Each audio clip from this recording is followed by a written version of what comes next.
Guarda a nossa fé. Ah, Jesus. Guarda a nossa fé. Preserva a nossa confiança, a confiança que temos em Ti, Senhor. Preserva, Senhor, a confiança que depositamos no Senhor. O dia em que o Senhor nos encontrou. Ah, o dia que o Senhor nos salvou, o dia que o Senhor nos resgatou. O dia em que o Senhor nos fez novamente. Ah, o dia em que o Senhor reposicionou nossa vida, nossa história. O dia em que os nossos olhos se abriram, o dia em que nós vimos, o dia que nós encontramos o Senhor e Sua vontade.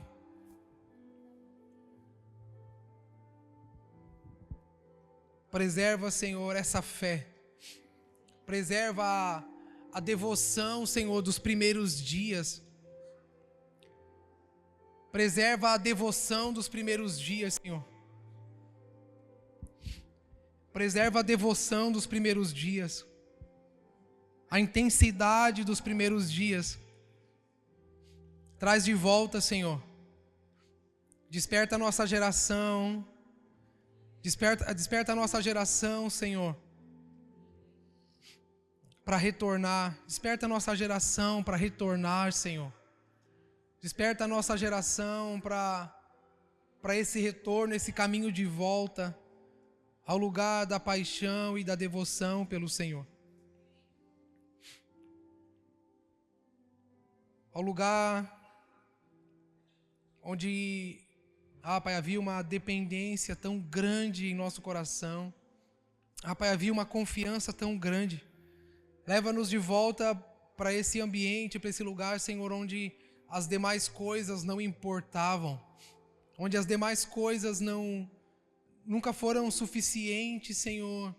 Mas somente o Senhor e Sua presença. Somente na Sua vontade. Somente em Ti, Senhor. O nosso coração estava totalmente arraigado. Pai, leva-nos para esse lugar. Leva-nos para esse lugar, Senhor. Firma os nossos passos, como foi na primeira vez, Senhor.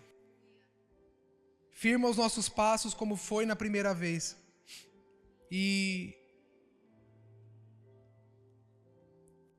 nós não buscávamos em outra coisa, não buscávamos mais em outro lugar, somente no Senhor e na Sua vontade. Firma os nossos passos. Destrona, Senhor, os muitos amores. Destrona os muitos amores, Senhor. Destrona as muitas paixões, as coisas que nos aprisionam. Senhor. Tudo que divide o nosso coração. Pai, nós clamamos, vem com o Teu Espírito nesses dias e arranca de nós. Vem com o Teu Espírito nesses dias e arranca do nosso meio, Senhor, tudo que nos divide. Tudo que nos faz olhar para o Senhor apenas como alguém que pode fazer uma benfeitoria para as nossas vidas. Destrona, Senhor, as coisas que nos dividem. Nós clamamos para que nesse tempo, sobre nós, Senhor, sobre essa geração, o Senhor volte a ser o único. O Senhor volte a ser o primeiro. O Senhor volte a ser aquele que fazia o nosso coração queimar. Aquele que fazia o nosso coração queimar. Ajuda-nos, Senhor. Ajuda-nos, Pai. Ajuda-nos, Senhor. Faz nosso coração queimar mais uma vez. Faz nosso coração queimar mais uma vez. Faz nosso coração queimar de novo. Faz nosso coração queimar de novo. Nós pedimos, Senhor.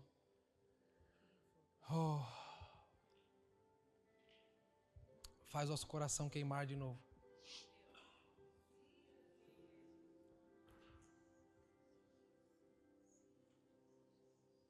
Nós não queremos fazer parte da estatística, Senhor, daqueles que esfriarão, daqueles que se tornarão indiferentes.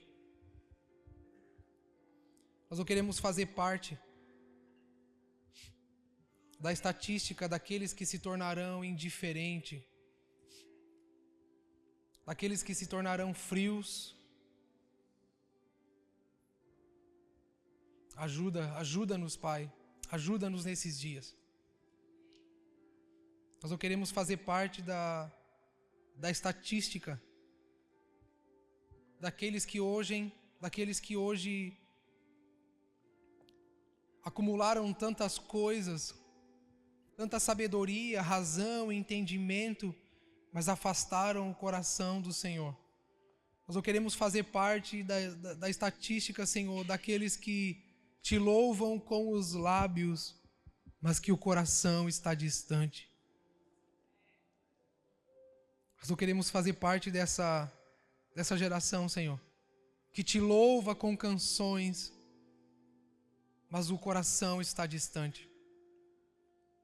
Que conhece muito, que sabe muito, mas que o coração está distante. Nós não queremos fazer parte dessa geração, Senhor, que se tornou tão independente.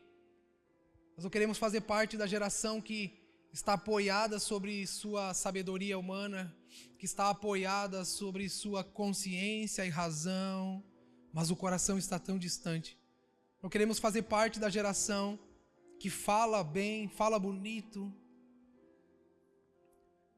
que tem seus próprios caminhos. Não, Pai, nós queremos voltar a depender de Ti todos os dias, a todo momento, com o coração contrito e quebrantado. Coração contrito e quebrantado.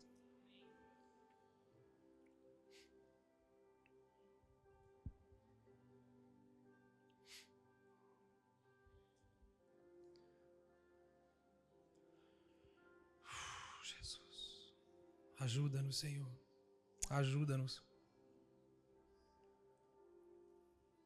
Em dias, Senhor, em dias de tanta agitação, na mente, no coração, em dia de muitas vozes, em dias de ansiedade, Senhor, em dias de tanta inquietude, fixa o nosso coração em Ti, faz-nos esperar no Senhor, ensina-nos a esperar. Ensina-nos a esperar em Ti. Em dias de tanta inquietação, em dias, Senhor, onde quem faz é visto, quem é visto é lembrado, em dias, Senhor, onde quem produz é reconhecido, em dias onde as nossas edificações são aplaudidas e reverenciadas, ensina-nos a esperar em Ti, Senhor. Ensina-nos a esperar no Senhor. Ensina-nos que em Ti, Senhor, esperar é caminhar. Ensina-nos, Pai, vem com Teu Espírito e acalma-nos, aquieta-nos, Senhor. Pai, em dias tão acelerados, em dias de tantas coisas para vermos e observarmos, em dias, Senhor, onde temos tantas comparações, temos tantas coisas para nos comparar. Aquieta-nos, Senhor. Em dias onde a nossa geração não sabe viver, Senhor, sem elogios, sem reconhecimento. Em dias onde a alma grita, Senhor, por reconhecimento, aquieta-nos. Volta a nossa devoção para Ti, Senhor, não para as coisas. Volta a nossa devoção para Ti, Senhor, não para que o nosso olhar brilhe pelo Senhor e não pelas coisas. Faz os nossos olhos brilharem, Senhor, novamente pelo Senhor, não nas realizações, não nas conquistas, Ensina-nos, Pai, que no seu reino, quem perde, ganha. Que o último é o primeiro. Ensina-nos, Pai, que no seu reino, melhor é o que dá. Melhor dar do que receber. Ensina-nos, Pai, que no seu reino, o que chora será consolado. Ensina-nos, Pai, que no seu reino, aquele que é perseguido por causa da justiça, por causa do seu nome, esse é bem-aventurado.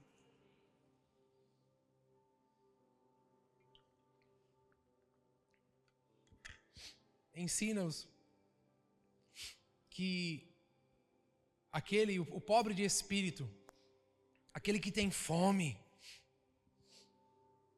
esse é bem-aventurado. Ensina-nos, Pai, que no teu reino são os mansos que herdarão a terra, são os pacificadores, Senhor. Em dias, Pai, onde as conquistas nos promovem diante dos homens, ensina-nos que são os pacificadores, Senhor, que herdarão a terra. Em dias de guerra, em dias de disputa, em dias onde nós brigamos para saber quem está com a razão, ensina-nos, Senhor, que são os pacificadores que são bem-aventurados. Ajuda-nos, Senhor, ajuda-nos, Senhor. Como nós precisamos de Ti. Como nós precisamos de Ti. Ensina-nos, Pai, que no lugar da intimidade contigo, no encontro contigo, nós não precisamos de muitas coisas a não ser de um coração rendido, a não ser de voltarmos os olhos para o Senhor e contemplar sua beleza, contemplar sua beleza. Contemplar suas maravilhas.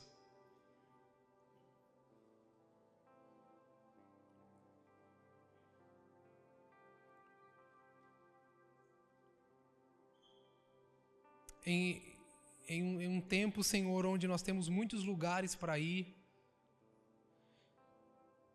Senhor, em tempos onde o dinheiro pode nos levar a tantos lugares. Pai, em dias onde o dinheiro pode nos fazer conhecer os melhores lugares, os lugares mais bonitos. Dá-nos o mesmo sentimento de Davi, Senhor, de querer apenas uma coisa: habitar contigo, Senhor, estar contigo em seu templo. Que, Senhor, em dias onde nós trabalhamos e nos programamos, juntamos dinheiro, Senhor, fazemos nossas programações para estar em lugares, ver coisas.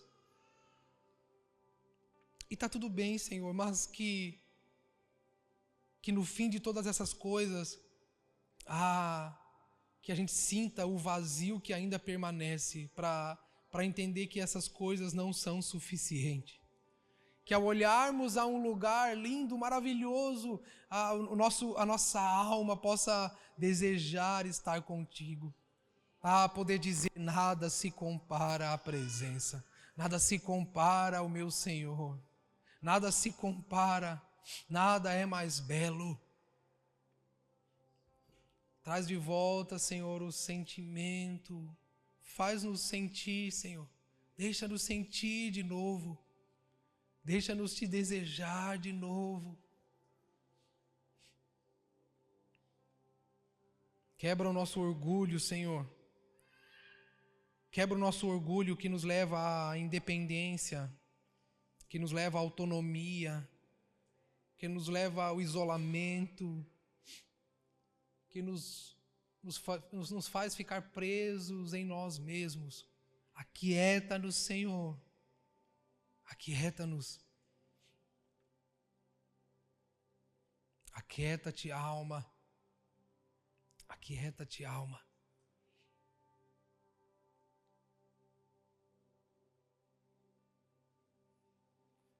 Aquieta-te, alma. Ó, Senhor.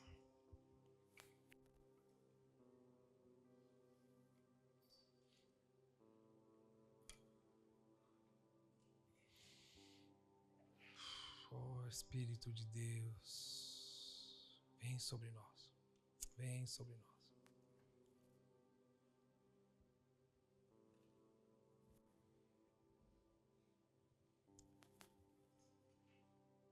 Deixa-nos te desejar de novo, Senhor.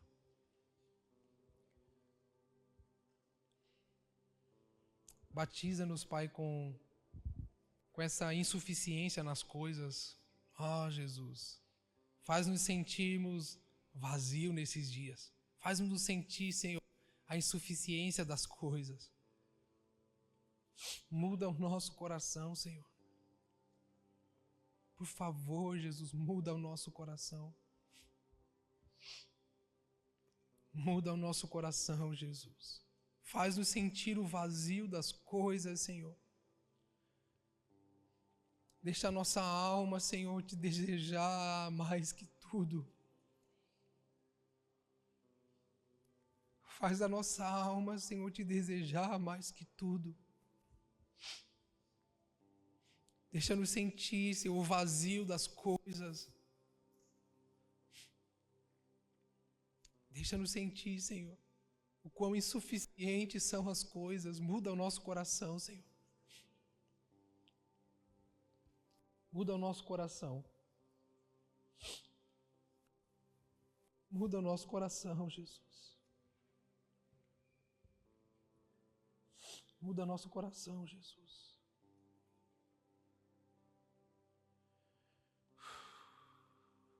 Muda nosso coração.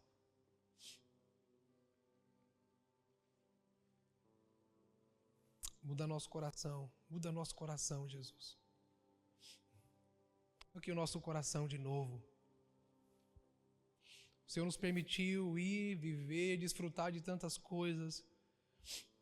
Mas deixe nosso coração voltar para Ti, Senhor. Nós queremos fazer um caminho de volta. Nós queremos percorrer o caminho da humildade. Nós queremos percorrer o caminho da humildade, Senhor.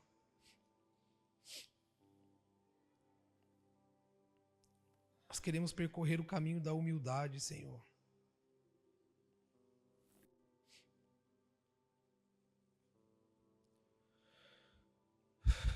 Jesus. Aleluia.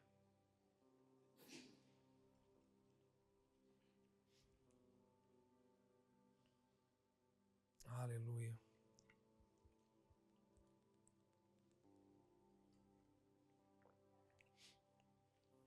Aleluia.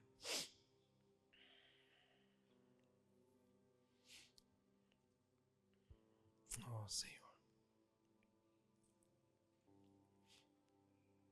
Tem misericórdia de nós, Pai. Tem misericórdia de nós, Jesus.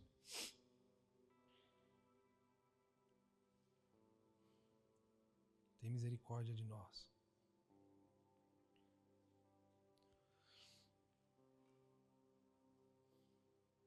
Eu sempre falo que não é por acaso que a Bíblia diz que Davi deixa esse conselho ao seu filho, dizendo de tudo que se possa guardar, guarda o teu coração. Não é por acaso que a Bíblia parece que às vezes ela tem alguns exageros, né? E às vezes a gente não se atenta para isso. A Bíblia tem uns extremos e às vezes a gente não se atenta. A Bíblia diz de tudo. De tudo.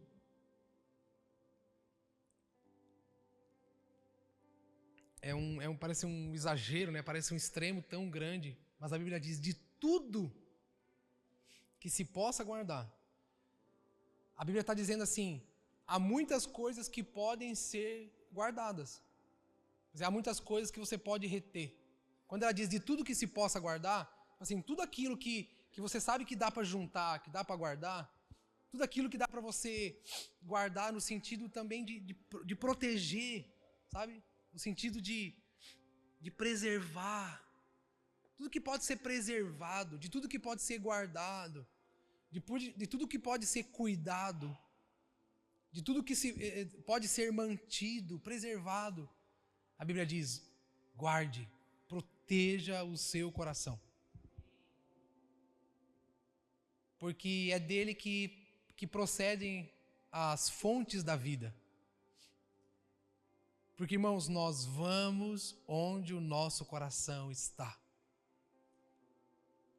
Nós vamos onde o coração está. Nós participamos daquilo onde o nosso coração está. Nós desfrutamos, nós somos intencionais, nós gastamos, nós investimos, nós colocamos dinheiro, tempo naquilo que o nosso coração está. Irmãos, nosso coração às vezes é tão enganoso que a gente até quebra princípios por causa de onde o coração está. A gente muda caminho, a gente muda a rota. A gente fere pessoas por causa de onde o coração está. A gente passa por cima de pessoas por causa de onde o coração está. As pessoas traem umas às outras porque o seu coração não está mais nela. O marido deixa a esposa deixa o marido, o filho... Por quê? Porque o coração agora está em outro lugar. Então, aonde o coração está... Então, não é extremo, não é exagero a Bíblia dizer, olha, de tudo que se possa guardar, guarde o seu coração.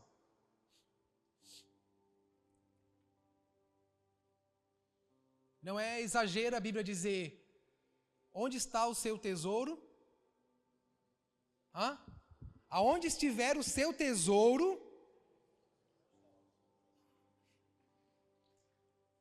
valores, não é preço, é valores.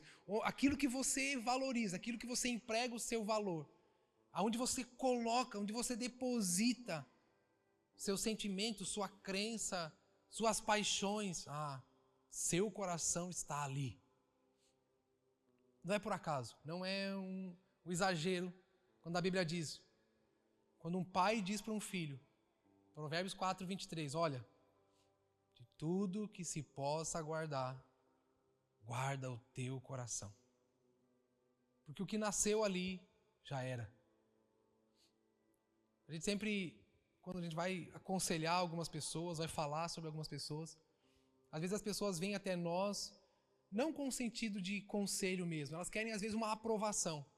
Porque às vezes você está ali conversando com a pessoa, você percebeu que já caiu no coração dela. Esquece. Já caiu no coração dela. O camarada se apaixonou pela menina e ele está ali, meu amigo, já não dorme mais, já não come direito, já foi, já era. Aí ele vem, pastor, e o que o senhor acha? Eu falei, meu amigo, olha no espelho, seus olhos estão brilhando. O que eu acho já não importa mais. Já caiu no seu coração. E nós somos facilmente enganados por nosso coração. Não é exagero quando a Bíblia diz que o coração do homem é enganoso. Não é exagero. Não é extremismo a Bíblia dizer que o coração do homem é enganoso. Por que é? Porque nós vivemos de emoções, nós vivemos daquilo que o nosso coração se inclina, para onde os nossos olhos apontam e pronto, e aí já era, a gente vai atrás daquilo. Por isso somos uma geração muito tocada nas emoções e pouco nas convicções. Porque a convicção, ela não é um sentimento, a convicção ela é uma certeza, sabe? É uma coisa, é uma rocha firme. A convicção é uma coisa que ela é independente do clima, do tempo, do que eu sinto, do que eu penso. As emoções, as convicções, elas são independentes de todas essas coisas. Mas as emoções, não. Né? Você ouve falar que nos países onde, por exemplo, tem pouco sol, né? Tem um índice de depressão muito alto. Por quê? Porque nós seres humanos, somos assim. Né? Somos levados, somos abatidos ou levantados por causa das nossas emoções. E por isso que não é exagero quando a Bíblia diz, olha, quando o pai diz para o filho, filho, guarda o teu coração. Guarda o teu coração. Porque a hora que alimentou seu coração, a hora que caiu ali, esquece, você vai inclinar a sua vida, você vai trair pessoas, você vai ferir pessoas, não importa, você vai para onde seu coração está. É por isso que você vê, às vezes o marido está com a esposa, né, há tantos anos, ali construindo uma vida, uma família, edificando. Aí, um belo dia, seu coração se engraçou por alguém, né? Seu coração se inclinou para alguém. E aí, depois de tantos anos, de tantas histórias, de uma vida, né, de filhos, aí o camarada vai lá e resolve trair, ferir, resolve machucar, sabe? Resolve abandonar. Ele não se importa mais, porque seu coração já tomou conta, seu coração já era, seu coração está nisso. Então, irmãos, guardar o coração é um exercício, mas nós não exercitamos guardar o coração. Nós não exercitamos isso. A gente não faz força nenhuma. A gente deixa o nosso coração vulnerável. Então, quando a Bíblia exagera, dizendo de tudo que possa guardar, a Bíblia está falando só, empregue suas forças e sua energia nisso. Proteja. Construa algo em volta do seu coração, para que ele não se engane e não seja levado. Irmãos, e qual é a melhor forma de guardar o nosso coração? Qual é a forma de nós protegermos aquele negocinho que da onde procedem as fontes da nossa vida? Como fazer? Irmão, guardar o coração não pode depender de nós. Eu não guardo o coração com a minha sabedoria, eu não guardo o coração com os meus sentimentos, eu não guardo meu coração com o que eu acho. Eu não guardo meu coração se apoiando no que eu acho, nas minhas razões. Eu preciso de uma coisa maior. Eu preciso de uma verdade inegável, incorruptível. Eu preciso de algo que não muda, porque meus pensamentos mudam. Hoje eu gosto de usar roupa vermelha, amanhã eu já não gosto mais. Agora eu gosto de usar sapato, não, agora eu só quero usar tênis. As nossas emoções mudam. Como guardar um coração com pessoas que oscilam, que mudam, que são vulneráveis às coisas? Nós precisamos de uma coisa que guarda o nosso coração, e essa coisa ela é além de nós, ela tem que ser fora de nós. Ela não pode vir de nós. A força para guardar, a disposição de guardar, que a gente não vai conseguir, a gente muda de ideia toda hora. A gente muda de vontade, de caminho, de destino, de rota o tempo inteiro. Eu preciso de uma coisa que vá além de mim. Por isso que sem fé é impossível agradar a Deus. Eu tenho que olhar para a palavra do Senhor, olhar para Jesus e falar assim, não, nesse cara eu confio. E eu vou depositar toda a minha força, a minha confiança nele. E a sua palavra vai ser a base para a minha vida, para a minha jornada. Pronto, aquilo ali não depende de mim, não é meu. A minha fé, minha confiança está naquilo. Então eu escolho fazer da palavra do Senhor. Isso aqui vai guardar meu coração. Amanhã eu posso desejar trocar de esposa, mas eu vou seguir o que a palavra me diz. Amanhã eu sei que eu vou acordar com o desejo do pecado, do engano, mas eu escolhi guardar o meu coração com uma coisa que não vem dos meus pensamentos, das minhas ideias, não vem com aquilo que meus pais me ensinaram, alguém me ensinou, não é o medo das notícias da internet, não é o medo do que o mercado financeiro está projetando, não, é na palavra. Quem guarda o meu coração, o que pode proteger o meu coração é a palavra. O que precisa guardar o meu coração é uma coisa que não é minha. Porque nós não sabemos guardar. Nós não sabemos. Nós não sabemos guardar. Nós somos fracos, irmãos. Nós somos fracos. Nós somos vulneráveis. Nós oscilamos. Nós vacilamos o tempo todo. Nós mudamos de ideia, de rumo, de rota, mas tem uma coisa que não muda. Uma coisa é imutável. Uma coisa não oscila. Tem uma coisa que era desde o princípio e permanece até hoje. Tem uma coisa que era desde o princípio e não é inegável. É irretocável. É o Senhor e sua palavra. O Deus que amou antes da fundação do mundo continua amando, sendo fiel. É Ele, eu escolho Ele. Sabe a confiança que você tem no banco de colocar o seu dinheiro lá? Irmão, nós confiamos mais no banco do que no Senhor. Que a gente pega o nosso dinheiro, né? O cara pega aquele relógio caro, aquelas correntes de ouro que ganhou da avó.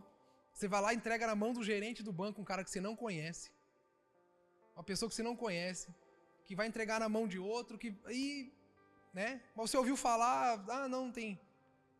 Como é que a gente diz, não, esse banco aqui tem, né? Pô, tem 50 anos que esse banco existe, eles não vão mudar agora, né? Tipo, os caras têm muita credibilidade. Aí Deus, que é eterno, que antes da fundação do mundo já sabia, existia e todas as coisas, a gente vive tendo que ser convencido de domingo a domingo, de que o Senhor é bom, de que Ele é justo. Então nós cremos no que é corruptível. Quantos aqui já confiaram e levaram um golpe, um calote, alguma coisa? Quantos aqui já confiaram? Você falou, olha, eu vou dar na tua mão que... Né? Quase ninguém. Então essas coisas não podem nos guardar. Essas coisas podem guardar dinheiro, corrente, relógio. Mas o coração é somente no Senhor. Somente em Deus. E você é livre. Nós somos livres para tentar, testar.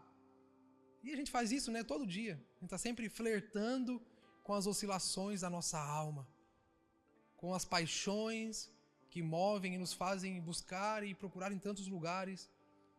Mas o Senhor está constantemente nos chamando de volta para esse lugar. O Senhor está todos os dias à nossa espera, no mesmo lugar. Então, como guardar o coração, irmãos? É na palavra do Senhor. Como pode o jovem manter puros seus caminhos? Como pode o jovem manter puro o seu caminho?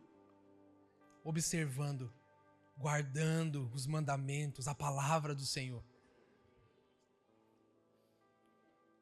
Como pode o jovem manter puro? Como pode o jovem manter seu caminho irretocável? Como pode o jovem se manter naquilo que o Senhor o fez e estabeleceu? Irmãos, é guardando, é observando firmemente os caminhos e a palavra do Senhor. Nós temos um desafio nesses dias. É tirar o nosso coração da exposição. Mas onde está o nosso coração? Obrigado. Onde está o nosso coração? Nosso coração está na internet, nosso coração está na televisão, nosso coração está à mostra. Nosso coração está aí para a moda que vier, nosso coração está aí à disposição, procurando uma aventura nova. Então nós não estamos guardando, nós estamos expondo, nós estamos deixando o nosso coração vulnerável para o que vier. E, irmãos, e dependendo do que vier de encontro ao nosso coração, se for aquilo que esperamos e desejamos, facilmente nós mudamos a rota, facilmente nós mudamos o caminho. Por exemplo, se eu sou avarento, né? Cara, meu coração está aí à mostra, só esperando uma oportunidade, uma proposta. Meu coração está só esperando alguém me dar uma dica do que fazer para que, né? Para eu levar vantagem, ganhar alguma coisa a mais. Então nós perdemos a suficiência do Senhor e da sua palavra. Cristo não é mais suficiente. A palavra não é mais suficiente. Por isso estamos com o coração à mostra, buscando novas aventuras, novas paixões, buscando uma coisa nova que faça o nosso coração pulsar, que faça o nosso coração tremer. Estamos buscando uma coisa nova que faça o nosso coração bater forte de novo. E esse não foi o conselho de Davi para o seu filho. O conselho foi: guarda. Proteja o seu coração. Firme o seu coração no Senhor. Abre comigo Mateus 11.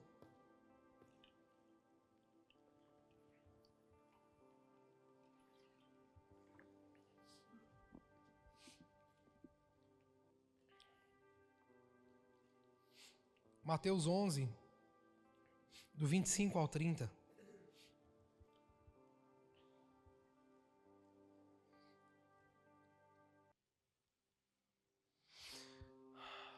Naquela ocasião, Jesus disse: Eu te louvo, Pai, Senhor do céu e da terra, porque escondeste essas coisas dos sábios e cultos. Escondeste essas coisas dos entendidos, dos mais instruídos, e revelaste aos pequeninos, aos simples. Versículo 26. Sim, ó Pai,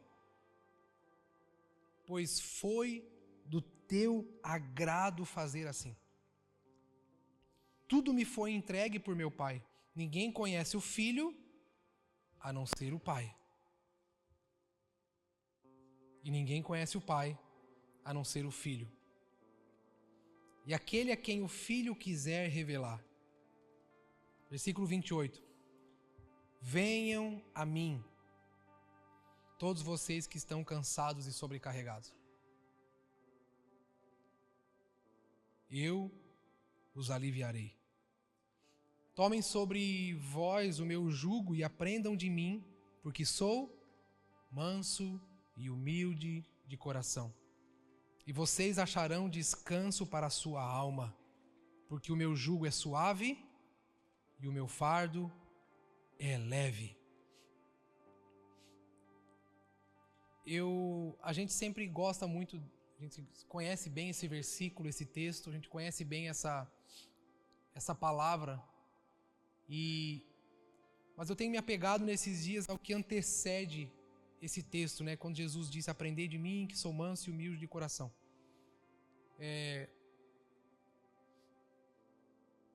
Eu tenho me apegado ao que Jesus está dizendo antes. Jesus, ele está glorificando ao Pai. Jesus está dando glórias ao Pai por ele ter ocultado os mistérios de Deus dos sábios, dos instruídos e de ter revelado aos pequeninos. Jesus para ali o seu discurso, o seu momento com os discípulos para dizer: Pai, eu te dou graça, eu glorifico o seu nome. Pai, obrigado, porque você ocultou essas coisas dos sábios e instruídos e revelaste aos pequeninos. E aí depois Jesus diz assim, porque ninguém conhece o Pai, a não ser o Filho. E ninguém conhece o Filho, a não ser o Pai. Jesus está dizendo assim, olha, vocês estão indo atrás de instrução, vocês estão indo atrás de revelação, vocês estão indo atrás de uma saída, vocês estão indo atrás de agradar a Deus, vocês querem agradar a Deus, vocês querem... Mas Jesus está dizendo, mas ninguém conhece o Pai a não ser o Filho. Ninguém conhece o Pai a não ser o Filho. Jesus está dizendo, vocês estão indo atrás das pessoas erradas.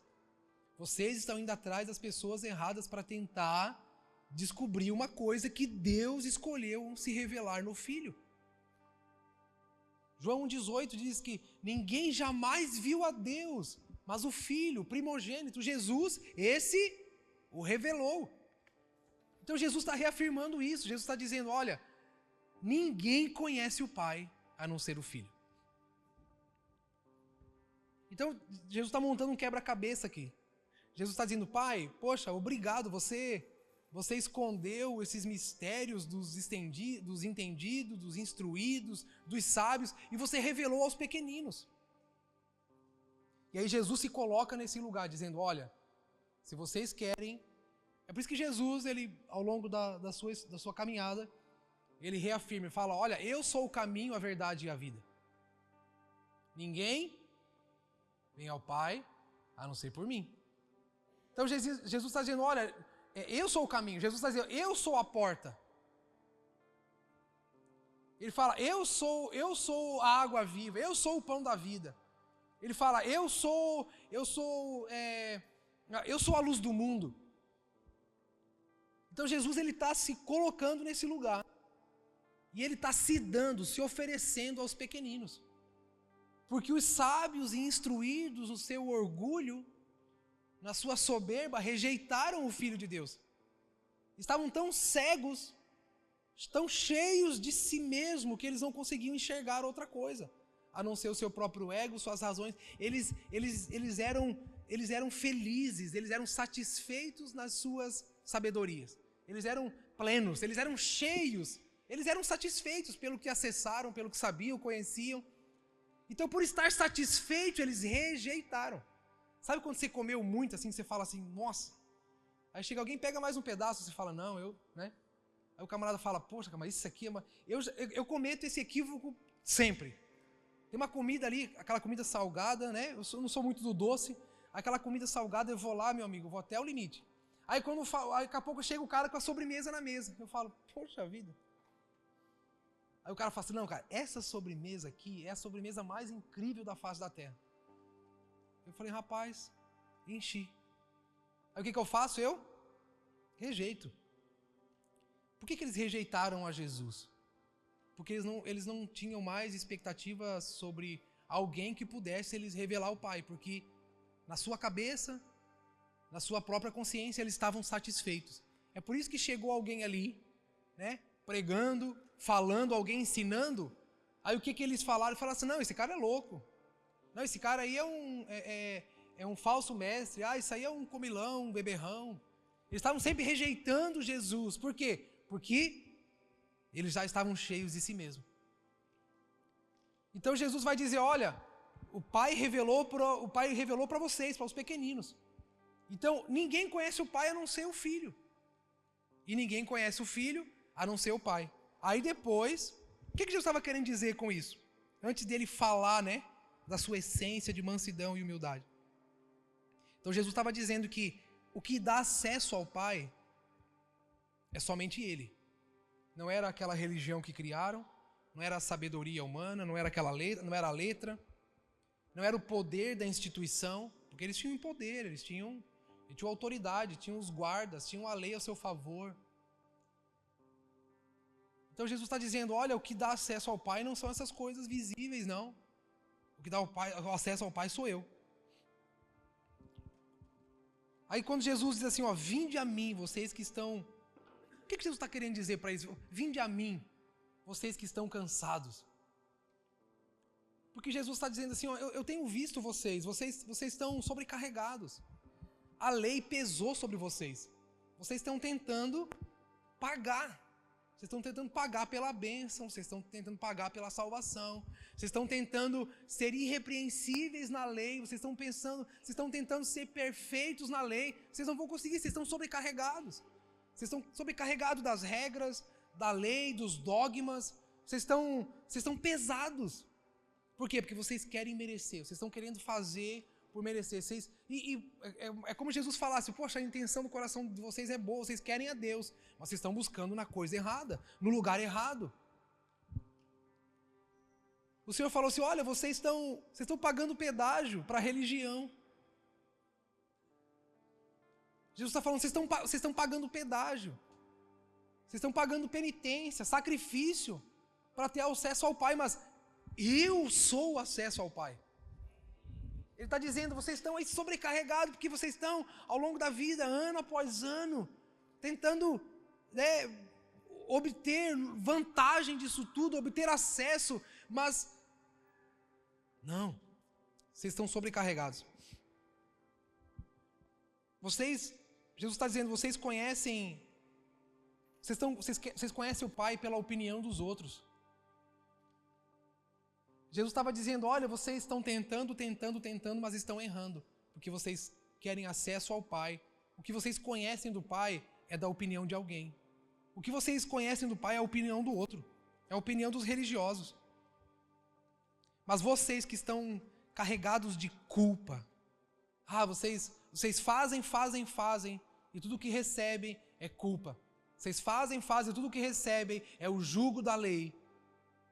Vocês estão sobrecarregados. Jesus falou, vinde a mim. Vocês que estão fazendo de tudo para agradar os religiosos. Vocês que fazem de tudo para agradar. Jesus falou assim, não parem, vinde a mim. Jesus estava dizendo assim, olha, sabe o preço que precisa ser pago? Eu pago. Jesus falou assim, ó, vinde a mim, porque eu pago. Por isso que ele fala, o meu fardo é leve, meu jugo é suave. Ele falou assim, ó, eu pago a conta. Só permaneçam em mim. Permaneçam em mim. É isso que Jesus está falando. Permaneçam em mim, eu pago a conta. Eu pago a dívida, mas permaneçam em mim. O meu fardo não é esse. Porque nesse peso de tentar comprar, de tentar se livrar dessa culpa, vocês estão aí, tentando agradar os religiosos. E tudo que recebe é indiferença. Irmãos, tentar fazer parte de um sistema é pesado. A pessoa tem que negociar muito. Negocia princípios, negocia valores. Para fazer parte de um sistema, para você abraçar aquilo ali. E eu não sei porque que a gente está querendo um lugar em alguma coisa, em alguém. Não sei porque que a gente luta ainda por destaque, por promoção, por visibilidade. Eu não sei por que isso, se Jesus disse, vinde a mim. O mundo está cansando vocês. O desejo, a aparência, cansa. Manter a aparência, manter um lugar, isso vai cansar vocês, vai tornar vocês escravos da exposição, da perfeição. Vocês vão ter que ficar dia após dia mantendo uma imagem, mantendo a maquiagem, mantendo a máscara, mantendo a capa dia após dia, de uma santidade que vocês não têm. Jesus está dizendo, tudo está em mim. Vocês não são santos. Jesus está dizendo, eu chamo-os de santo, não porque vocês são santos, mas essa é a minha visão ao seu respeito. Eu justifiquei. A Bíblia não chama de justo, mas a gente sabe que não é. Mas justo é a opinião de Deus sobre nós, porque Ele pagou a dívida. Ninguém pode chamar um cara, o máximo que pode chamar é nos chamar de ex-condenado, isso tudo bem. Mas o Senhor nos justificou. Somos livres. Mas Ele disse que é nele que a gente alcança esse lugar. Mas a gente está tentando fazer, impressionar, e dependemos, nos tornamos dependentes da opinião alheia, da visão alheia. É isso que o Senhor está dizendo para eles. É isso que Jesus está dizendo para mim. Parem, vinde a mim. Vem andar comigo. Jesus está dizendo, para de tentar. Não, vinde a mim. Ninguém, não é exagero de Jesus. Mais uma vez, no extremismo, Jesus diz, ninguém conhece o Pai a não ser o Filho. Irmãos, é bíblico. Podemos falar sobre isso, abrir vários textos. E eu gosto de resumir nisso. Deus escolheu ser conhecido em Jesus. E Jesus escolheu ser conhecido na igreja. Essa é a decisão do Senhor. Então Jesus diz, vinde a mim. Vinde a mim. Aí Jesus fala, aprendam de mim, que sou... Sabe por que Jesus falou, aprendam de mim, que sou manso e humilde de coração? Porque Jesus estava se contrapondo à forma como os religiosos ensinavam. Então Jesus falou, sabe por que vocês estão pesados, cansados, sobrecarregados? Porque vocês estão aprendendo com quem é orgulhoso, vocês estão aprendendo com quem é soberbo, vocês estão aprendendo onde não há humildade e mansidão. Vocês estão aprendendo apenas a letra, o máximo que vocês vão conseguir. Com quem vocês estão aprendendo, o máximo que vocês vão conseguir é se tornar como eles, orgulhosos. O máximo que vocês vão conseguir é se tornar como eles, vaidosos, avarentos, um povo que adora com os lábios, mas está distante de Deus. Aí Jesus fala, aprendam de mim, que sou manso e humilde de coração. Aprendam comigo. Porque, irmãos, o problema não é só de quem a gente aprende, com quem aprendemos, aonde vamos. O problema é que assim também nos tornaremos. Tornem-se semelhantes a Ele e os que adoram. Então, o que um religioso produz? Religioso. O que um orgulhoso produz? Orgulhosos. O que um vaidoso produz? vaidosos. Jesus disse, aprendam de mim. Jesus disse, eu vou ensinar vocês. Vocês são rejeitados pela lei, vocês são rejeitados pela religião. Vem andar comigo, eu vou ensinar vocês. Então Jesus está falando da essência. Irmãos, Jesus não está falando apenas da pedagogia, da didática, do livro que ele ia usar, da apostila que ele ia usar. Jesus estava falando da sua essência. Eu sempre gosto de usar o Salmo 23 como exemplo. Irmãos, a essência do ser humano muda a sua percepção da palavra. Para mim, o mais fácil de acessar é o Salmo 23. O Salmo 23, para mim, pode parecer a ideia de que Deus vai me dar tudo o que eu quero, ou a ideia de que Ele é suficiente e eu não preciso de mais nada. Então você pode ler o Salmo 23 de duas formas. O Senhor é meu pastor e não vai me faltar nada. Ou você pode ler, o Senhor é meu pastor, não me falta nada. Conseguiu entender? É a mesma frase, as mesmas palavras, a vírgula está no mesmo lugar, mas depende de quem aprendeu. É por isso que existe a teologia da prosperidade, porque foi criada por quem? Pelos avarentos, pelos vaidosos, pelos orgulhosos, que pegam a mesma coisa que Jesus disse e conseguem fazer um contorcionismo, um malabarismo teológico para afirmar aquilo que eles tanto desejam e querem. Então, irmão, você pode ir numa palestra, você pode ir num consultório, você pode ir em qualquer lugar, as pessoas podem usar a Bíblia e eles vão usar. Você pode ir numa palestra motivacional, você pode ir numa palestra de qualquer coisa. Tem a Bíblia ali para ser usada. Mas depende de quem está falando. Não é o que está falando, mas quem está falando. Então, o Senhor é meu pastor, não vai me faltar nada.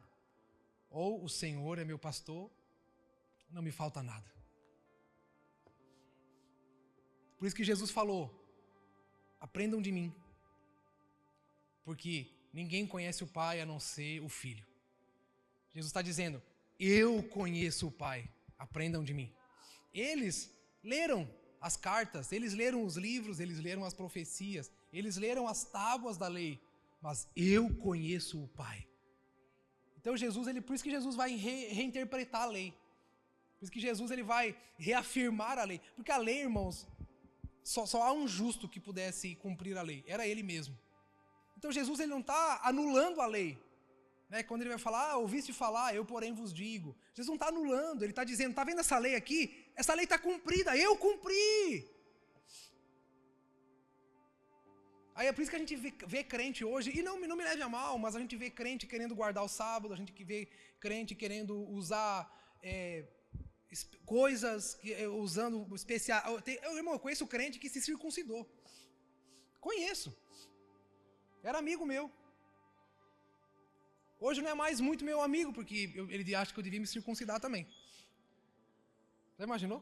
Com essa idade?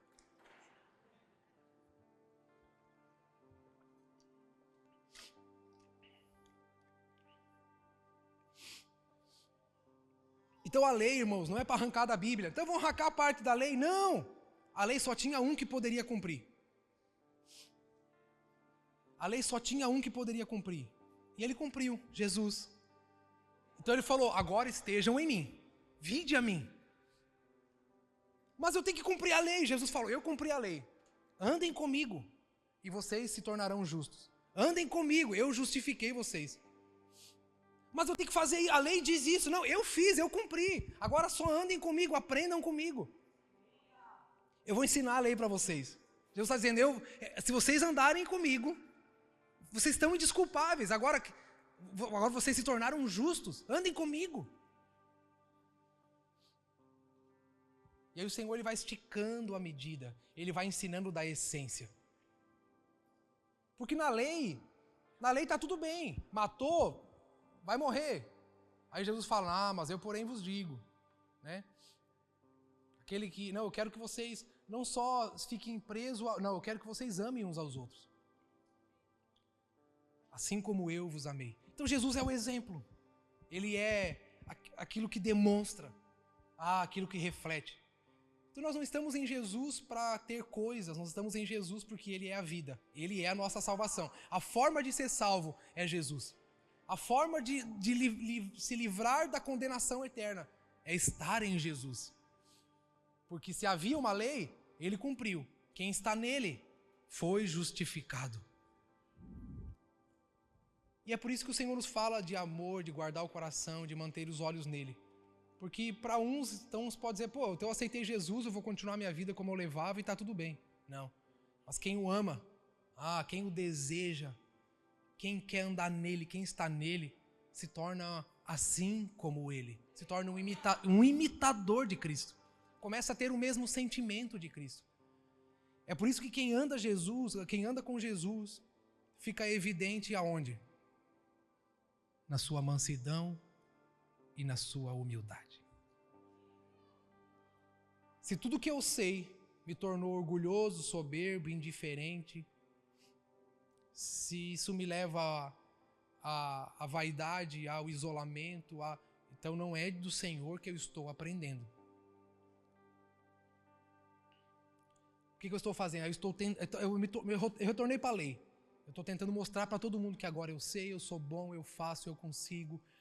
Andem comigo, vocês vão aprender. Não é assim. A evidência de Cristo numa pessoa é a sua mansidão e a sua humildade. É sua paciência, é sua longanimidade, é sua benignidade. O fruto de quem está no Senhor, de quem foi pleno no seu espírito, se vê nessas coisas e não no que se fala. O pastor Zemiro falou uma coisa muito, muito preciosa ontem. Ele disse que a gente nós somos aquilo que nós não precisamos dizer para as pessoas.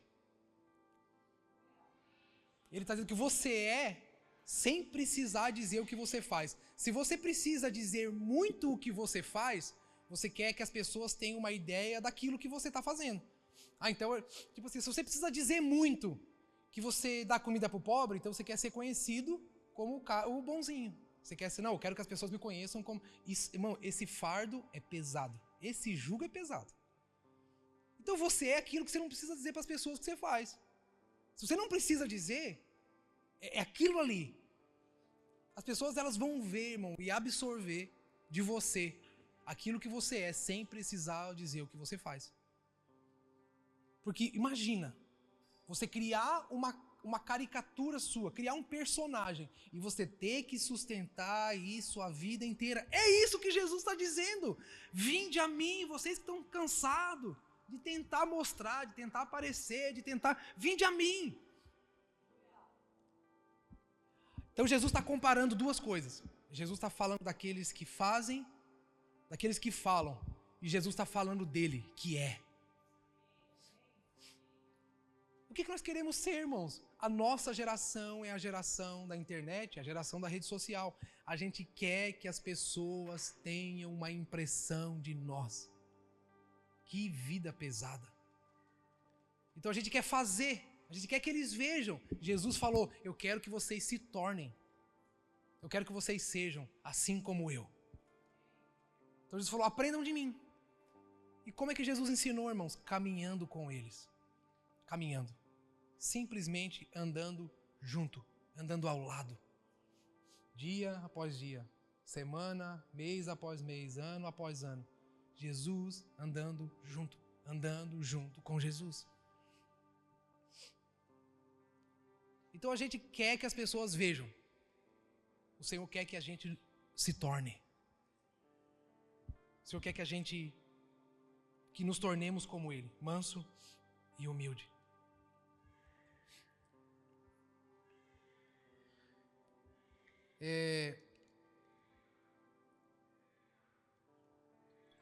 Você conhece aquele texto de Atos capítulo 10, quando Pedro vai na casa de Cornélio. Amém? Nós já falamos várias vezes, né? Pedro vai na casa de Cornélio. E é muito precioso o que acontece ali. Para mim é uma coisa muito É uma coisa que fala muito ao meu coração, irmãos. É uma coisa que toca muito o meu coração ver Pedro na casa de Cornélio. Porque Pedro, um apóstolo de Jesus, andou com Jesus. Viu tudo que Jesus fez, tudo que Jesus ouviu, tudo que Jesus disse, experimentou, passou por experiências e, tantas, imagina, que privilégio. Viu tantos milagres. Bom, Pedro andou sobre as águas. Só isso. E um homem que viu, ouviu, experimentou. Pedro foi elogiado por Jesus, Pedro foi repreendido. Deus exaltou Pedro na frente dos seus amigos, mas Jesus também confrontou Pedro na frente de todo mundo. Pedro é aquele cara, mano, que se tornou um apóstolo de Cristo. Pedro presente no derramar do Espírito em Pentecostes. Uau! Sabe aquilo que nós desfrutamos da presença do Espírito na igreja? Começou lá, o irmãozinho Pedro estava lá no primeiro dia. No dia que ele veio, sobre a igreja. Pedro estava lá. E agora Pedro está diante de uma situação um pouco que complicada, diferente. Pedro é chamado para ir na casa de um gentil. O que é gentil? Aquele que não é o judeu, né? Pedro é chamado para ir na casa de um gentil. E Pedro teve que ser um pouco... Deus teve que gastar uma energia ali com Pedro, né? Fala, Pedro, o pastor Zemir fala que foi mais difícil para Deus convencer Pedro do que convencer Cornélio, né? Deus falou uma vez com Cornélio, vai lá em tal lugar e chama Pedro. Ele obedeceu e foi. Deus teve que falar 3 vezes com Pedro para ele ir na casa de Cornélio. O apóstolo. Eu não estou falando do Pedrinho, o Pedrinho da esquina. Não, Deus achou um Pedro aí na esquina e foi falar com ele. Falou, não, quem é você? Eu não... Não, Pedro, o apóstolo. Deus teve que falar com ele 3 vezes. 3 vezes. Teve uma energia gasta ali para convencer ele do que Deus queria fazer. E, irmãos, esse texto cara, a gente já falou tanto dele, né? Dá pra falar tantas coisas, tem tantas janelas dá para abrir aqui, mas esses últimos dias, uma coisa tem despertado meu coração. E tem aquietado minha alma e de uma certa forma tem me humilhado. Glória a Deus por isso. Irmãos, quando eu olho o cenário de Pedro na casa de Cornélio, eu vejo um homem espiritual chegando ali. Eu vejo um homem profético, né? E a nossa geração é essa geração, né? Dos profetas, dos espirituais, né? Essa nossa geração dos entendidos. E quando eu vejo ali, irmãos, Pedro tendo que se quebrar diante do que o Espírito estava fazendo, quando eu vejo Pedro tendo que se render diante de que Deus ordenou ele a fazer, eu descubro, sabe, João, que muitas coisas em nós não é tão profético ou espiritual como a gente acha. É só chatice mesmo. Quando eu vejo Pedro na casa de Cornélio, eu descubro, irmãos, que nem tudo é tão profético ou espiritual como a gente acha. Não, é só chatice mesmo. Quando eu olho Pedro na casa de Cornélio, eu descubro que eu não sou... Nossa, não, né? Pedro chegando, pode chegar lá e falar assim... O que querem, que esses caras querem, né? Por que eu falo isso? Porque Pedro chegou na casa de Cornélio exatamente de uma forma que Jesus disse que era para ele não fazer. Ele chegou carregando uma nova religião. Ele chegou carregando tradição. Ele chegou carregando uma cultura nova que foi criada. Ele chegou ali carregando uma, né, tipo assim, não, agora é assim, peraí. Não, vocês são gentios, vocês pensam o quê? Não, dessa forma não pode ser assim. Não, como assim? O Espírito me manda vir na casa desse cara para fazer o quê? Expulsar um demônio dele, será? Talvez Pedro, né, ficou ali... Eu não vou colocar meu nome, né? O Gessé chegou na casa de Cornélio e falou assim... O que Deus quer comigo? Será que eu tenho um compromisso? O que Deus quer? Mas vou vir aqui ver o que Deus tem, né? Ô, mas esse cara é gentil, deve ser para expulsar um demônio, fazer alguma coisa aqui, né? Ou a gente chega com aquela, né, com a nossa visão espiritual e profética das coisas. Não, eu tô sentindo aqui algumas coisas. Irmãos, às vezes não é sentimento nenhum, às vezes é só chatice nossa. Às vezes nós só somos cara chato, cheio de tradições e de coisas que nós achamos, não, Deus deve fazer assim. Não, Deus só faz desse jeito. A gente chega na casa de Cornélio e fala assim, não, Deus não está aqui, com certeza não está aqui. Porque, não, Deus não... Não, se Deus quisesse falar, Deus ia falar comigo, não com Cornélio, né? Quem é Cornélio? Cornélio. Não, Deus ia falar com Tiago, né? Com João, mas Deus não deve estar aqui, deve alguma coisa. Eu acho que eu vim trazer Deus para eles. Quando eu me deparo, irmãos, com essa palavra, nesses últimos tempos, eu tenho percebido que nem tudo é tão profético ou espiritual que a gente acha. Às vezes é tradição mesmo. Às vezes é só tradição. Nós estamos tão carregados de uma cultura evangélica que a gente acha que é muito profético ou muito espiritual. Não, a gente só é um cara chato mesmo. A gente só está se tornando um cara irredutível. A gente só está se tornando uma pessoa de coração duro, que nega a aparência de Deus no Filho e nas coisas que Ele está fazendo. Porque depois você lê lá Atos 10, Cornélio era um homem bom. A palavra de Deus diz que quando o Senhor fala com Cornélio, fala assim, Cornélio, o Senhor tem... As suas orações estão guardadas em Deus.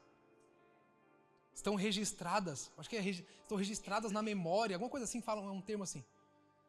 As suas ofertas, suas súplicas, subiram como um memorial. Não, calma aí, pera aí, irmãos. O que o anjo ali está dizendo? Que Deus tem um memorial. Você foi num lugar onde tem um memorial assim para lembrar alguma coisa que aconteceu? Ele está dizendo que Deus tem um memorial. E no memorial de Deus, lá na eternidade, lá na sua casa, lá no memorial de Deus, estão as orações, as ofertas de Cornélio. Não, mas peraí, Cornélio não é um apóstolo? Nem judeu Cornélio não é? Como assim? Tem alguma coisa errada. Então Pedro chega com a sua tradição. Ele tem uma visão, aparece um lençol cheio de animais impuros. Mate e come, Pedro. Jamais. Eu sou profeta. Não, eu sou... Mata e come, Pedro. Não, eu sou um homem espiritual. Jamais. Eu não me misturo com essas coisas. Pedro. Sou eu, Pedro. Jesus. Poxa. Pedro, eu estou fazendo uma coisa nova. Pedro, eu estou aqui. Pedro, alô? E Pedro, calma, você vai ver coisa que você nem imagina. Daí Pedro chega na casa de Cornélio, começa a falar, tá, conversa aquele negócio, fala tal. Aí daqui a pouco Pedro está pregando sobre Jesus e o que acontece? O que acontece enquanto Pedro está pregando sobre Jesus? Está pregando o Evangelho. Eles são o quê? Cheios do Espírito Santo de Deus. Aí o GC olha e fala assim, não, eles devem estar emocionados. Se não for demônio, deve ser alguma... Não pode. O Espírito Santo desceu aqui na casa do gentil. Não, mas não é assim. Não, mas foi em Jerusalém que o Espírito desceu. Não tem como, tem que ir lá. Eles têm que ir lá na igreja sede, né? Vamos lá na igreja sede, porque a igreja sede é lá em Jerusalém. É lá que o negócio vai acontecer.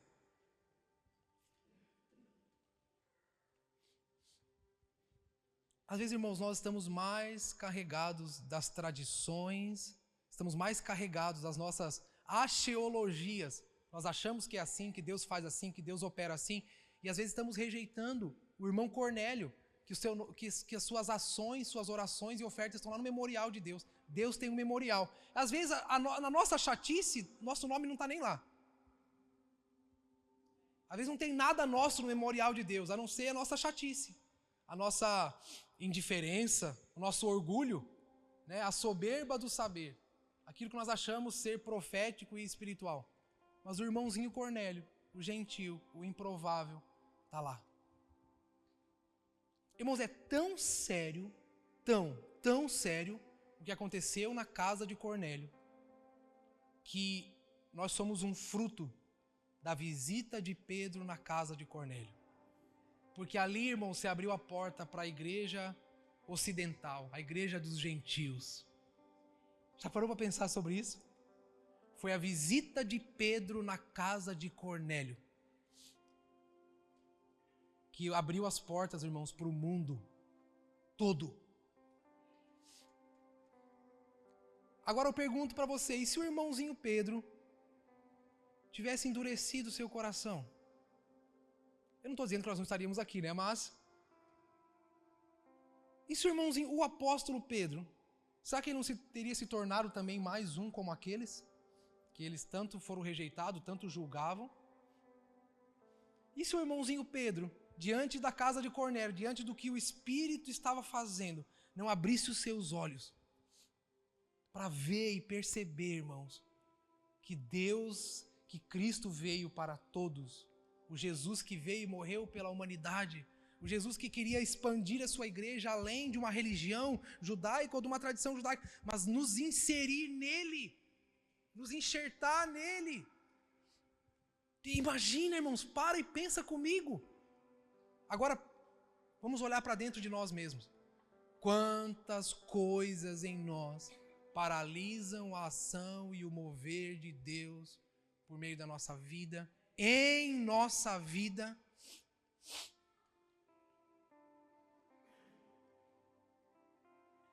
Irmão, às vezes você não é tão espiritual, às vezes você é só um cara chato. Às vezes nós não somos um cara tão profético como nós achamos, às vezes nós só somos orgulhosos de achar que é com a gente, é do nosso jeito, como nós pensamos. E aí, na nossa dureza de coração, no nosso orgulho e soberba, a gente faz questão de deixar bem claro que nós não cremos, não achamos, não pensamos, não... Eis que faço uma coisa nova e ela está vindo à luz. Irmão, se a gente não aprender a se comunicar com esse tempo e com essa geração, no novo de Deus sobre a Europa, sobre Portugal, nessa estação que a igreja está vivendo, nós vamos ser como aqueles pesados, fardo pesado. Fardo pesado. Como eu estou aprendendo, irmãos? Como eu estou aprendendo? Hoje eu venho aqui nessa manhã como um aluno de Jesus. E como eu estou aprendendo? Como eu estou constrangido? Como eu estou me sentindo privilegiado? Como eu me sinto privilegiado de estar aprendendo? Como eu me sinto constrangido, feliz por estar sendo humilhado por Jesus? Como eu me sinto feliz por estar sendo esmagado por Jesus? Na dureza do meu coração, nessa mente cauterizada e nessa visão cheia de escamas. Como eu fico feliz do Senhor estar tirando a trave do meu olho, para ver que Ele é maior do que eu, maior do que eu penso, acho, maior do que as minhas convicções, maior do que a minha chatice, maior do que a minha... Da cultura que nós mesmos queremos criar. Irmãos, a nossa dureza de coração, Deus não está nisso. Deus não está na dureza do coração. Deus não está na nossa chatice. Deus não está paralisado nas nossas barreiras culturais. Deus não está paralisado nas nossas barreiras religiosas. Deus está paralisado nas nossas barreiras evangélicas, de tradição.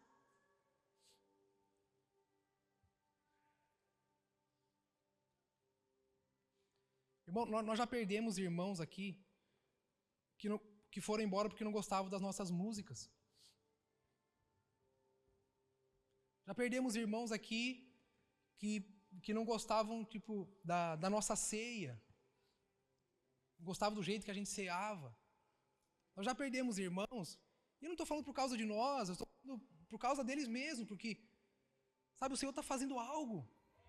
Não porque a gente quer que as pessoas fiquem, mas é que a dureza do coração não comunica. Essa coisa de achar que eu sou mais espiritual, que eu sei, essas tradições não comunicam, não dão acesso ao que Deus está fazendo. Eu sei que muitas pessoas olham para mim, nem cara de pastor eu tenho, eu sei disso. E eu às vezes faço até uma força contrária, né? Mas eu também não queria estar aqui, irmãos. Não foi escolha minha. Não fui eu que pedi para Deus, Deus me usa, né? Me torna um pastor. Não, eu não queria, irmãos. Não é isso que eu queria. Eu sempre falo, eu queria estar no sertão, lá onde eu estava tudo tão legal. Lá no sertão. Era muito gostoso viver lá. Trabalhar lá, falar de Jesus para as pessoas, é uma maravilha. Mas, sabe, a nossa... Tem uma palavra, cara, que eu estou esquecendo agora. Para não ficar falando só que é chatíssima, tem uma outra palavra mais bonita assim. Mas enfim, sabe essas coisas que não representam o que Deus é, o que Deus está falando. Cara, como isso nos atrapalha, como isso nos impede. Eu louvo a Deus pela vida do irmão Pedro. Como eu louvo a Deus pela vida do irmão Pedro. Que chegou na casa de Cornélio e se alimentou da humildade de Cristo. Que se alimentou... Irmãos, Cornélio não foi Cornélio que pregou para Pedro. Cara, Cornélio era um cara tão top que ele não foi lá, olha Pedro, vim aqui para falar para você, né? Quero falar aí do que Jesus está falando. Não, Cornélio foi com humildade para aprender com quem viu Jesus, com quem experimentou de Jesus. Mas a palavra de Deus diz que as orações, que as ofertas de Cornélio, irmãos, era um memorial diante de Deus. Como eu tenho sido constrangido. Como eu tenho sido confrontado. Sabe, naquele dia Pedro rompeu com essa barreira cultural, tradicional, e ele abriu um caminho para o evangelho em todas as nações, em todos os povos. Posso estar exagerando, cada um tem uma visão, mas, cara, para mim foi uma das coisas mais espetaculares que aconteceram na vida de Pedro. Mais do que andar sobre as águas. Eu sei que a gente gosta de andar sobre as águas, né? A gente é evangélico, né, irmão? A gente gosta do milagre, né? A gente gosta do milagre, a gente gosta do... né? Tirou a... Irmão, a gente gosta de tirar a moeda da boca do peixe. Isso que a gente queria, né? Não é? Como eu queria, irmão. Você vai, atravessa a rua, tem um cachorro ali, vai lá, abre a boca dele, tem uma moeda lá para pagar tuas contas do mês. O crente evangélico quer isso, irmão. Quer a bênção, o milagre, o dinheiro, a prosperidade. A gente quer andar sobre as águas. O mar está revolto, o Senhor me faz andar sobre as águas. Tem até música, né, que a gente canta. Me faz andar sobre as águas, Senhor. Por que a gente não faz uma música da nossa chatice, né? Deus quebrou minha chatice, eu era um crente orgulhoso, achava que eu era bom, e Deus me humilhou. E aí eu me converti de verdade. Para mim foi uma das coisas mais espetaculares que aconteceram na vida de Pedro e também na história da igreja.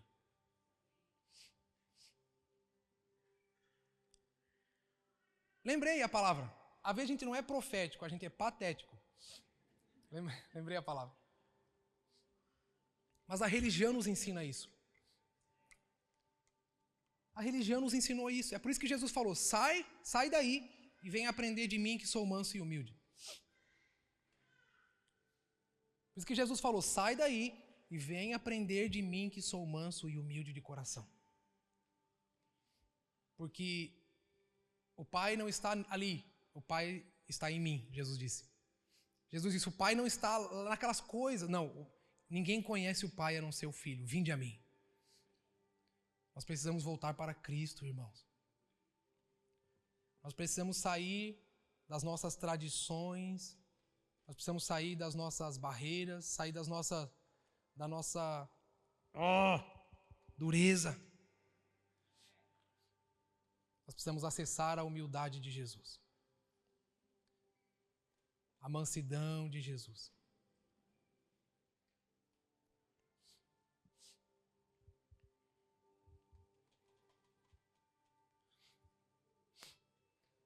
Eu quero encerrar com... Abre o Apocalipse 2 aí. Vamos lá.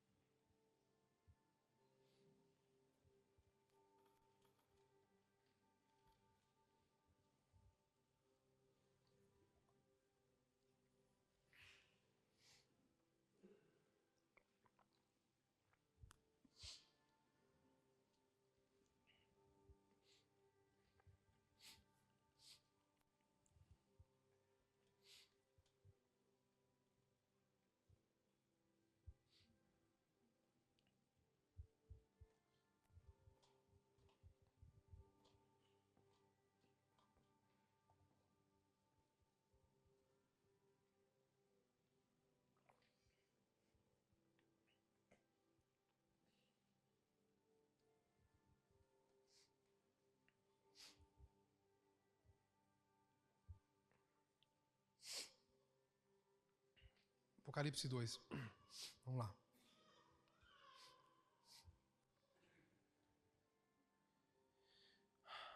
Pode pular esse versículo, vai para o 2, quero ver. Vamos lá, conheça as suas obras. Essa aqui é a carta à igreja de Éfeso. Nós já falamos sobre isso aqui alguns dias atrás.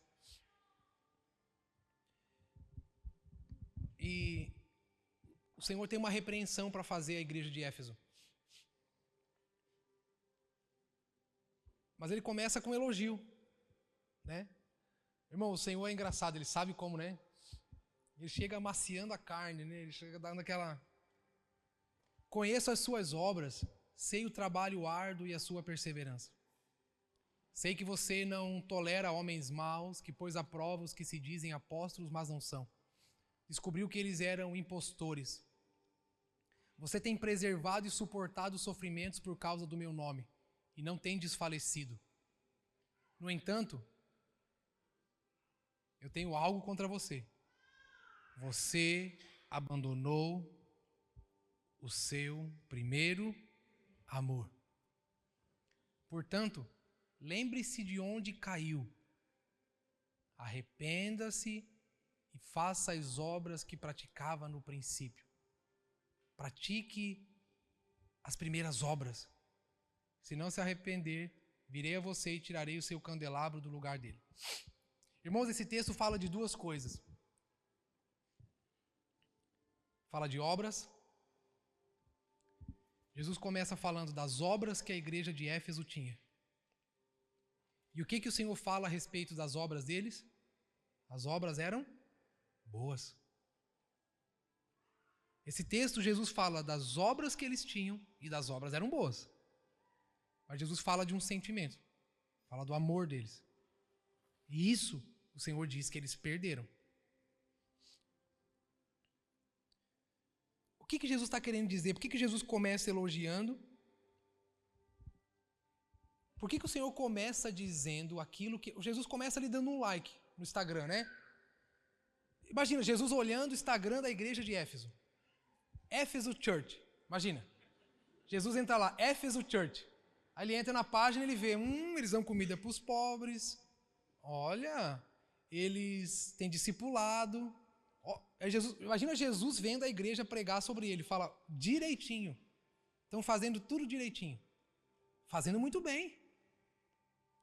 Aí Jesus fala, olha aqui, cara, como eles... Pronto, Jesus vai lá e dá um like no perfil da Éfeso Church. Começou a seguir. Jesus começou a seguir a igreja.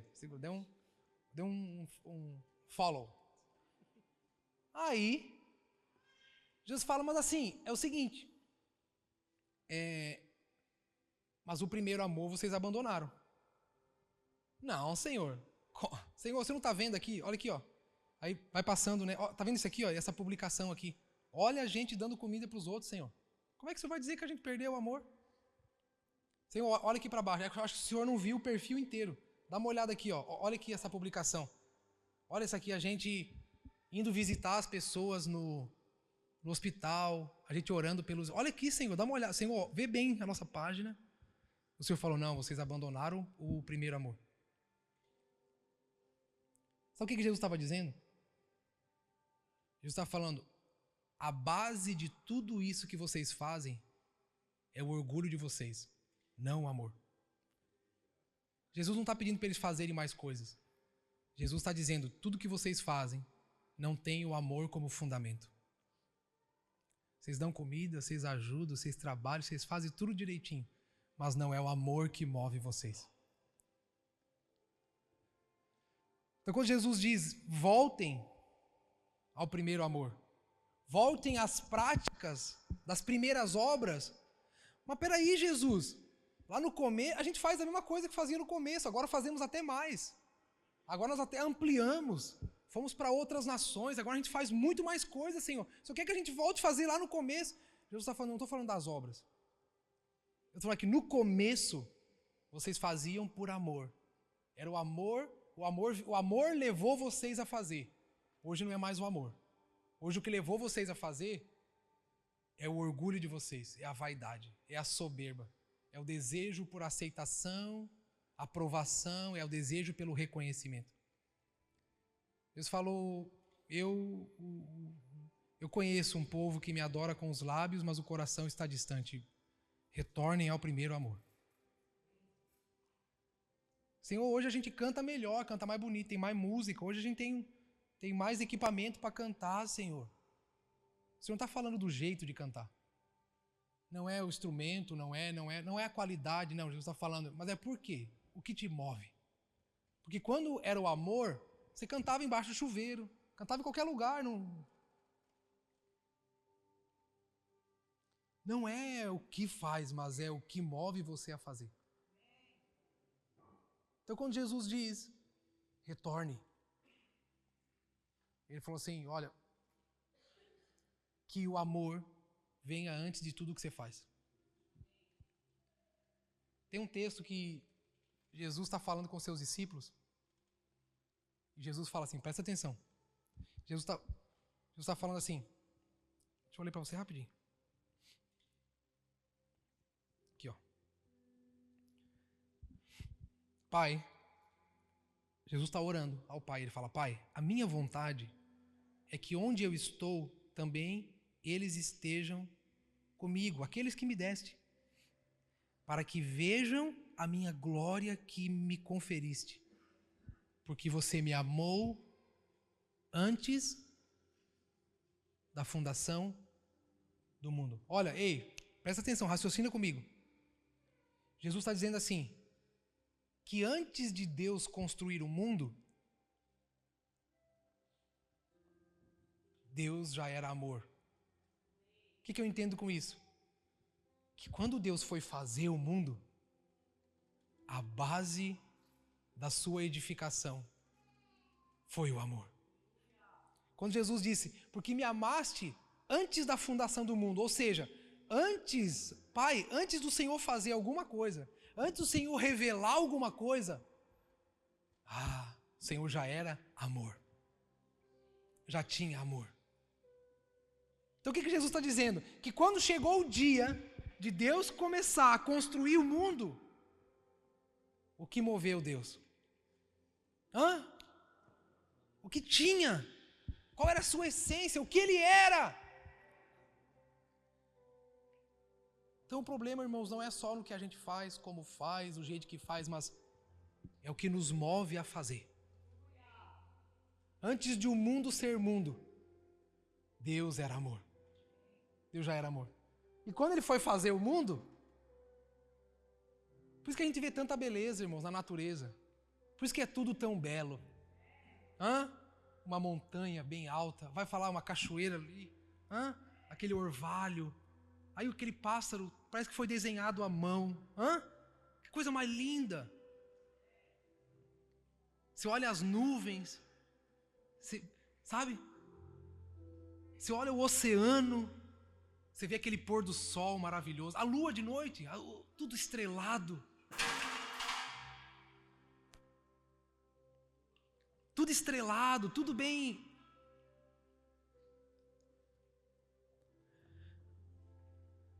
Aí você olha para todas essas coisas, o que você vê ali? Ah, irmãos, o que você vê ali? Cara, Deus estava apaixonado. Hã? Tinha muito amor. É ou não é? Você está viajando, né? Pela autoestrada. Aí você olha assim. Você fala, cara, que lindo. Que maravilhoso.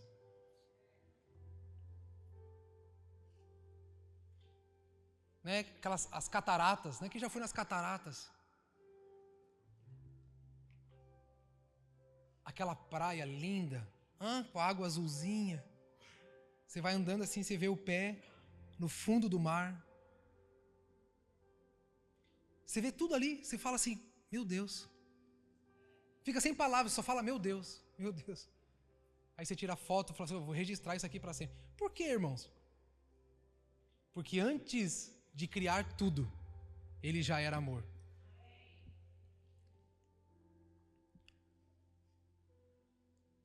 Cadê os irmãos que trabalham aqui na igreja? Que faz alguma coisa? Levanta a mão. Irmão, se for fazer as coisas mal feitas, não faz.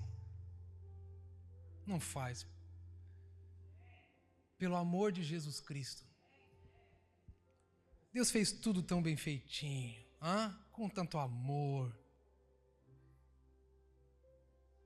Tudo tão perfeito. Não sei se você já viu naqueles documentários, né, sobre animais. Cara, tem animais ali que a gente nunca vai imaginar na vida. Tem lá aquelas câmeras microscópicas, você vê aquele animal que é do tamanho de uma unha, assim, mas ele tem tanto detalhe, tanta perfeição nele, que tu fala assim, cara, alguém que fez esse negócio aqui.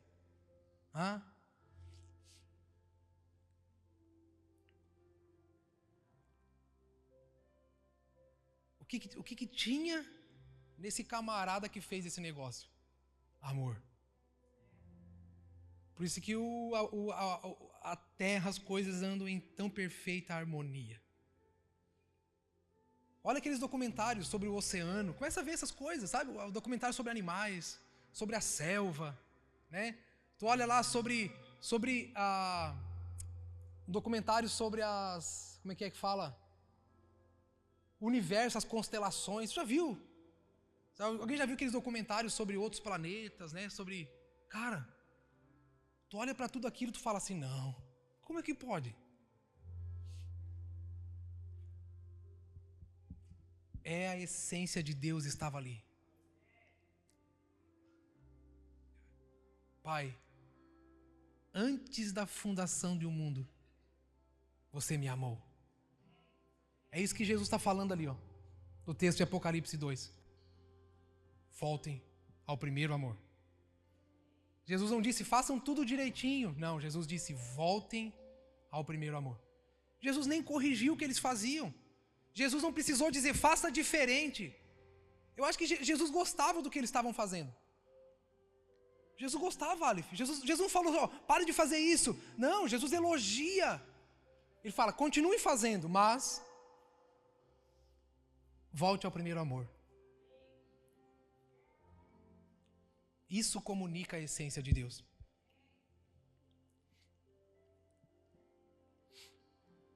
O amor precisa ser a base. O amor precisa ser a base.